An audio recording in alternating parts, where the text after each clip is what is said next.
welcome back to my channel. My name is Katie if you are new here, and today we're going to be doing some budget fall DIYs. We're going to do a little twist. Instead of going out and buying craft supplies, I'm going to create with what I already own because I realized that I am a craft hoarder and I tried to empty out my closet the other day and it was like just overflowing with stuff. So I want to give you guys some inspiration on things that you can do, like shop around your house, find things that you have, supplement little things here and there, and get into the fall spirit and get cozy. So we're gonna be doing my living room today. I don't even know what I'm going to make yet. So I'm gonna go grab my pile of stuff and see what we can do. Okay, so here's my little box of fall goodies. I've got different pumpkins in here, these little wood coaster things. I have some florals, leaves, cotton.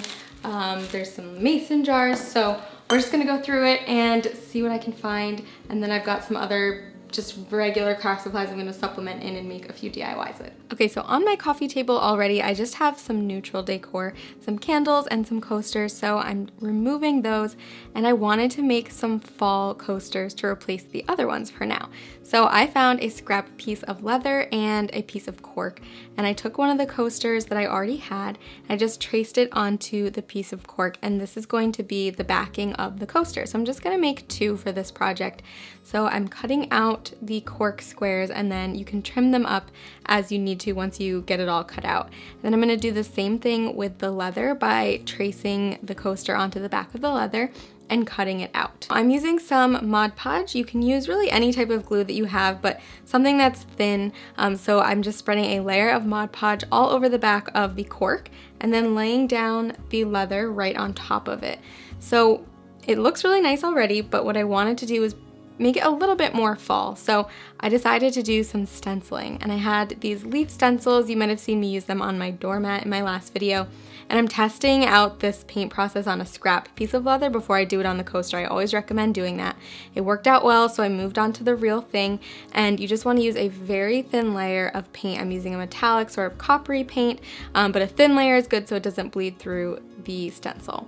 And then if you want to, you can seal it with a clear layer of some sort of like Mod Podge to keep it resistant to water and things like that. So for my coffee table, I'm going to use this gold tray that I have, and then this vase, which is very good for any season, but I'm going to switch out the greenery that I usually have in there with some artificial wheat, and I really like the way that that looks. And then I wanted to add a candle and a little pop of more of fall colors.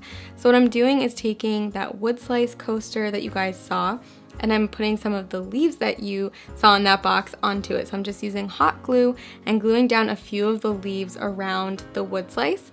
And then I'm gonna put my candle right on top of it, so you can just see a little bit of the pop of color underneath. Not too much, not too overwhelming, but I really like the way that that looks. So then just adding those coasters onto the tray, and I think it all pulled together really nicely. Another easy thing you can do for decorating your home for the seasons is switch out your pillows. Obviously, I am also a pillow hoarder, so I had a bunch. So I just put out a couple of my favorites onto my couch. And then I had this idea to make a really cute little basket to put in between my couch and my chair. So I'm layering a few blankets inside just for some height. And then I'm going to take some greens that I have and sort of just tuck them underneath the blankets, and you can kind of like fiddle with them a little bit to arrange them however you want. And then I'm adding in this little pumpkin that I have and some of the cotton picks that you saw in that box. So really you can add any items that you have, faux florals, little tiny pumpkins. I've got some birch little log things that I have usually by my fireplace. I took a couple of them and put them in here, and I think it's super cute and seasonal, and it just really complements the room nicely, and it's not too overbearing. It's still got the neutral colors going on, which I love.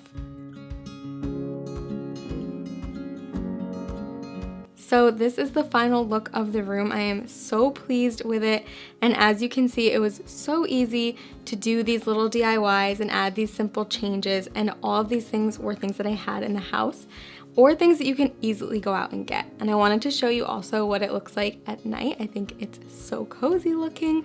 I just want to hang out in here all the time and relax and have a cup of tea and just chill out. honestly, I've got to say that was pretty fun. Usually I know what project I'm gonna do and I go out for the supplies. This was the reverse. I had supplies but had no idea what I was going to make. So it was a good little challenge. I encourage you guys to do the same. It's a fun little creative process, or you can just make exactly what I made, which is why I'm here and why I make these videos. So I hope in any case, it gave you some inspiration to start decorating your house for fall, or even just add a few little touches here and there to make it cozy for the season. As always, I'm going to link a playlist here with a bunch of other fall videos that I've done, and you guys can just click right through to watch those, and I will see you over there.